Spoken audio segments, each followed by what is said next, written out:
नमस्कार। एक मुलाकात कार्यक्रम में आप सभी दर्शकों का हार्दिक स्वागत है। आइए एक मुलाकात कार्यक्रम के अंतर्गत आज आपकी मुलाकात कराते हैं श्यामपुरी हीदा की मोरी के रहने वाले श्रीमान गोपाल नाथ जी नकवाल, जो कि नगर निगम में नौकरी करते हुए रिटायरमेंट हो चुके हैं और रिटायरमेंट के बाद भक्ति क्षेत्र में जुड़े हुए हैं। आइए सबसे पहले इन्हीं के श्रीमुख से इनका परिचय जानते हैं। जी, सबसे पहले आप अपना परिचय दीजिए। मेरा परिचय है, इस शरीर का नाम है गोपाल नाथ नकवाल। श्यामपुरी बस्ती में रहता हूँ। मकान नंबर 191, श्यामपुरी बस्ती, जयपुर। देखिए क्या कह रहे हैं ये कि इस शरीर का नाम है गोपाल नाथ जी नकवाल।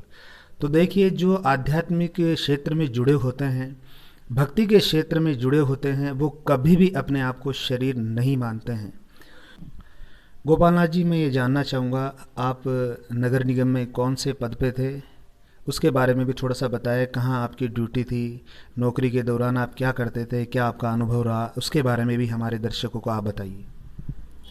मैं नगर निगम में इंस्पेक्टर के पद से रिटायरमेंट हुआ हूँ। इंस्पेक्टर के पद पर रहा हूँ। मेरी ड्यूटी विद्याधर नगर में थी, वीआईपी कॉलोनी में थी। सबसे मेरा रहन सहन अच्छा था, सबसे मेरा व्यवहार था। कर्मचारियों को भी मैं काम के बारे में बोलता था, और मेरा सदैव एक भी ऐसा नोटिस नहीं निकला जो मेरा कार्य गलत हो। सब मेरी सराहना करते मेरे अफसर लोग। इसके लिए आपको मैं भी बहुत बहुत धन्यवाद देना चाहता हूं, क्योंकि ड्यूटी पे करते हुए किसी भी प्रकार की कोई लापरवाही किसी भी व्यक्ति को नहीं करनी चाहिए। ये भी यही बता रहे हैं कि मैं ड्यूटी के दौरान सब लोगों से हिल मिल के रहता था और किसी भी प्रकार की कोई भी लापरवाही नहीं करता था। अफसर लोग जो थे वो भी इनसे प्रसन्न रहते थे। रिटायरमेंट के बाद आप भक्ति क्षेत्र में जुड़े या उससे पहले ही भक्ति क्षेत्र में जुड़े हुए थे? भक्ति क्षेत्र में मेरे बचपन से थोड़ा शौक था। मेरे पिताजी मंथ पद पर थे, तो उन्होंने मेरे से ये कहा था कि मैं जब बचपन से ही सत्संग में लगा था, भक्ति सागर में लगा था, उन्होंने कहा था कि मेरे 100 वर्ष पूरे हो जाए तो मैं जिस पद पे हूँ, जिसको मुझे चादर मिली है, तो तू चौथा बेटा है, तो मेरे 3 बेटे बड़े और हैं, वो इस लायक नहीं है, तू इस लायक है, तो ये मेरी चादर, ये पद तू ही संभालना। मैं तेरे से यही कहना कि उम्मीद करता हूँ और उम्मीद भी रखता हूँ कि ये पद तू ही संभालेगा। वो मैं बरकरार रख रखा हूँ। मैंने इस पद को गादी पद के हिसाब से, मेरे मंत्र थे नाथ मंत्र। मेरे पिताजी का नाम था पूजनीय श्री दन्ना नाथ जी नकवाल। वो गादी मंत्र पद पर थे। उनके 100 वर्ष पूरे होने के बाद में ये चादर मुझे संतों के द्वारा दी गई, जब से मैं भक्ति सागर में हूँ। अच्छा गोपाल जी, एक बात बताइए, आपके गुरुजी का क्या नाम है? मेरे गुरुजी का नाम है प्रसादी नाथ जी महाराज। ब्रह्मचारी थे वो। अच्छा, वो बाल ब्रह्मचारी थे। ब्रह्मचारी थे। तो अपने आप प्रसादी नाथ जी जो महाराज है आपके गुरु महाराज के, उसके बारे में थोड़ा सा बताएं। मेरे गुरु महाराज बचपन से ही भक्ति सागर में थे। वो घर छोड़ के निकल गए थे और उनके माध्यम से मुझे चादर दी गई है। उन्हीं के हाथों से चादर दी गई है। उस टाइम मैं 18-19 साल का था, तो मेरे पिताजी सन 1973 में समा गए थे। उसके बाद में मुझे इनकी चादर मुझे मिली है, तो इन संतों के द्वारा, बाल ब्रह्मचारी बाबा प्रसाद नाथ के कर कमलों द्वारा मुझे चादर दी गई है। इसलिए मेरा ये नाथ घराना पड़ा हुआ है। अच्छा गोपाल नाथ जी, जो लोग भक्ति क्षेत्र में जुड़े हुए रहते हैं, जो सत्संगी जीव होते हैं, तो वो क्या है कि सत्संग भी याद रखते हैं। तो मैं आपसे अब यहाँ ये कहना चाहूँगा कि ये कोई भी भजन की छोटी सी कड़ी आप गाकर जरूर बताएं। भजन तो खैर कही है, लेकिन मैं एक भजन सुनाना चाहता हूँ। समाये सृष्टि को जिस प्रभु ने, वही वो सृष्टि चला रहे हैं।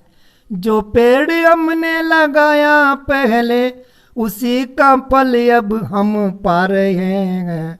रचाए सृष्टि को जिस प्रभु ने, वही वो सृष्टि चला रहे हैं। बैठे हैं जो धान की बालियों में, रचाए मेहंदी की लालियों में। हर डाल हर पत्ते में समा कर, फूल रंग बिरंगे खिला रहे हैं। रचाए सृष्टि को जिस प्रभु ने, वहीं वो सृष्टि चला रहे हैं। रचाए सृष्टि को जिस प्रभु ने, वहीं वो सृष्टि चला रहे हैं। बहुत ही अच्छा, बहुत ही सुंदर भजन आपने गाकर सुनाया। इसके लिए मैं आपको एक बार पुनः धन्यवाद देना चाहूँगा। देखिए, जो गोपाल नाथ जी है वाल्मीकि समाज से हैं। वाल्मीकि समाज में बहुत से ऐसे भक्त हैं आज भी और पहले भी थे जो भक्ति के मार्ग पर चल रहे हैं, और वाल्मीकि जी के बारे में तो पूरी दुनिया ही जानती है। अच्छा, मैं अब आपसे गोपाल नाथ जी ये निवेदन करना चाहूँगा कि आप वाल्मीकि समाज के लोगों को क्या संदेश देना चाहते हैं? मैं वाल्मीकि समाज को ये संदेश देना चाहूँगा, जो बुज़ुर्ग लोग हैं, जो रिटायरमेंट है, वो भक्ति भाव में आवे और अपना बच्चों का भी पालन पोषण करे, बच्चों भी ध्यान रखे।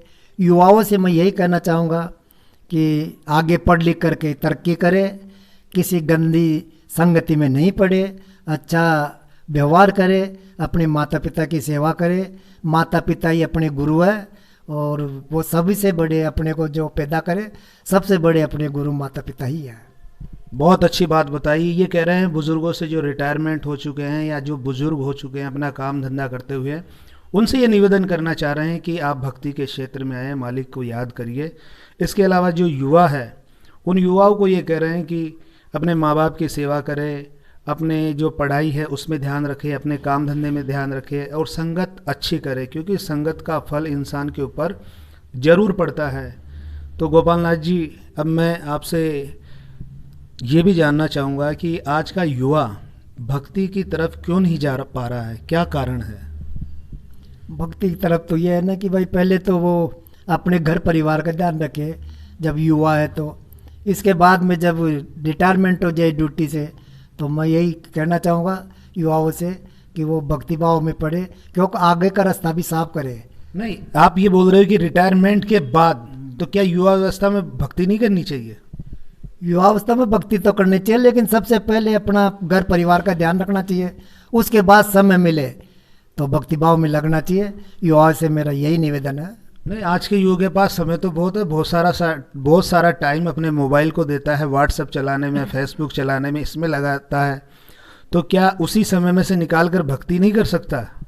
करना चाहिए। युवाओं से मेरा यही निवेदन है कि 24 घंटे है तो कम से कम आधा घंटा तो भक्ति भाव में लगना ही चाहिए, ताकि आगे का रास्ता भी साफ हो, ज्ञान भी मिले और उसका खुद का उद्धार भी हो। अच्छा, मैं आपसे एक बात और जानना चाहता हूँ कि अभी वर्तमान के अंदर ऐसा देखने को आता है कि घर घर में कलह कलेश और लड़ाई झगड़ा रहता है, तो ऐसे में आप क्या कहना चाहते हैं? ऐसे में तो मैं यही कहूँगा कि देखो, सभी जगह कलेश होता है, सभी घरों में, सातों ही बिरादरी में, सातों ही जात में होता है, छोटी मोटी समस्या आती है। लेकिन मेरा तो मानना यह है कि सबसे बड़ी बर्दाश्त, अगर दो जने नाराज हो रहे तो वो एक जना जब बढ़ के बोलेगा तो दूसरा बढ़ के बोलेगा तो बात बढ़ेगी, बढ़ने के बाद में क्या होगा, नुकसान ही होगा। तो ऐसे में क्या करना चाहिए?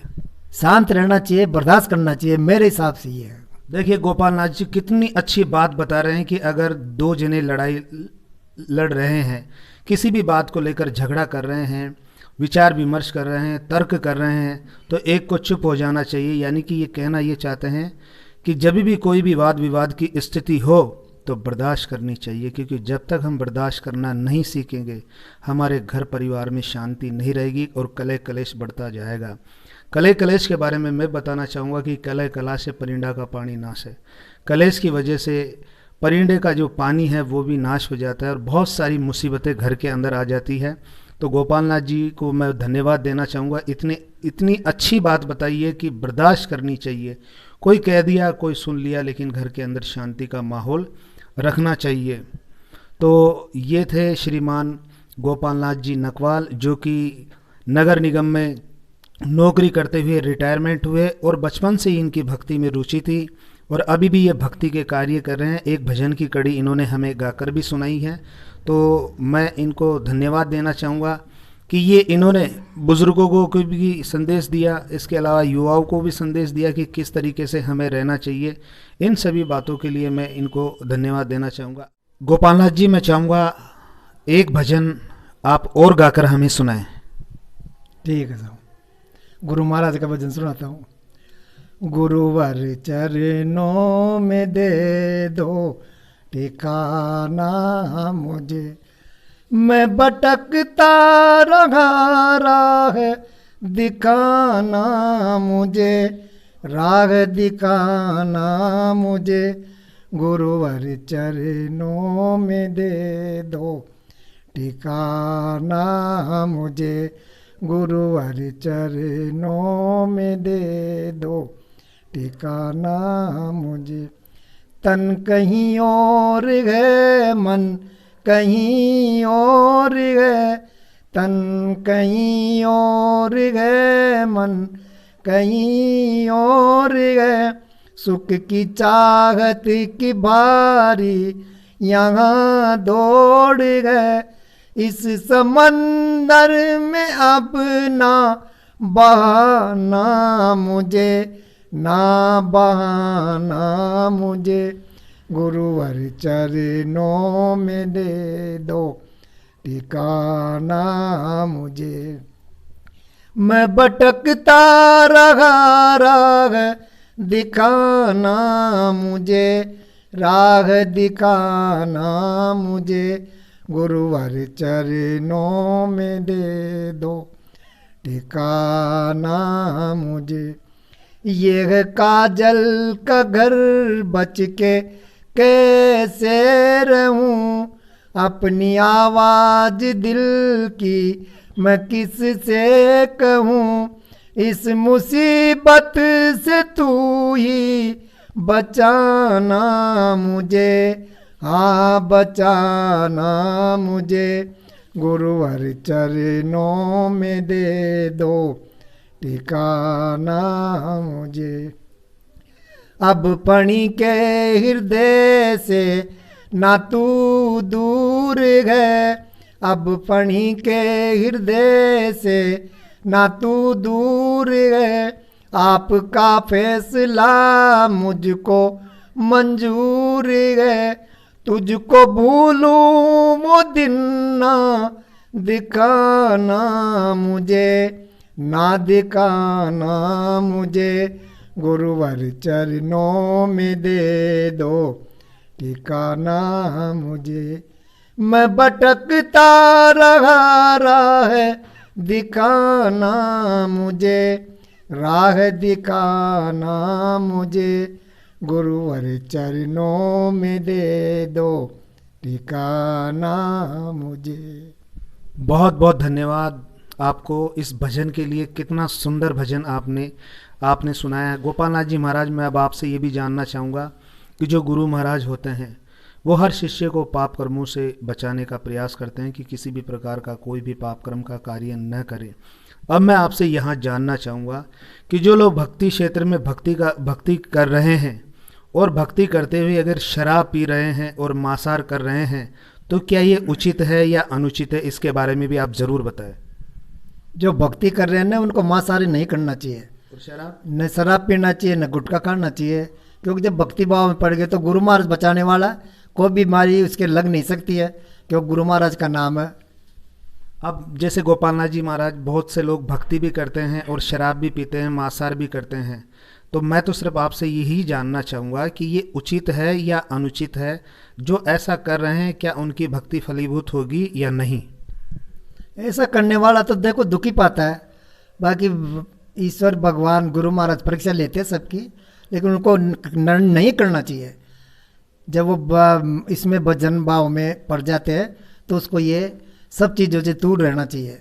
अभी क्या हुआ गोपाल नाथ जी, मैं आपको बताना चाहता हूँ। मैं कहीं तीये की बैठक में सत्संग करने के लिए गया, तो सत्संग के दौरान मैं ये बात भी बताता हूँ कि जो सच्चे गुरु होते हैं वो शिष्य को हर पाप कर्म के लिए मना करते हैं। तो शराब भी नहीं पीनी चाहिए, मांसाहार भी नहीं करना चाहिए, किसी भी प्रकार का कोई भी पाप कर्म का कार्य नहीं करना चाहिए। सत्संग समाप्त होने के बाद भी व्यक्ति मेरे पास आया और मुझे बोलता है कि आप मांसाहार के लिए मना नहीं करेंगे। तो इसके बारे में क्या कहना चाहेंगे?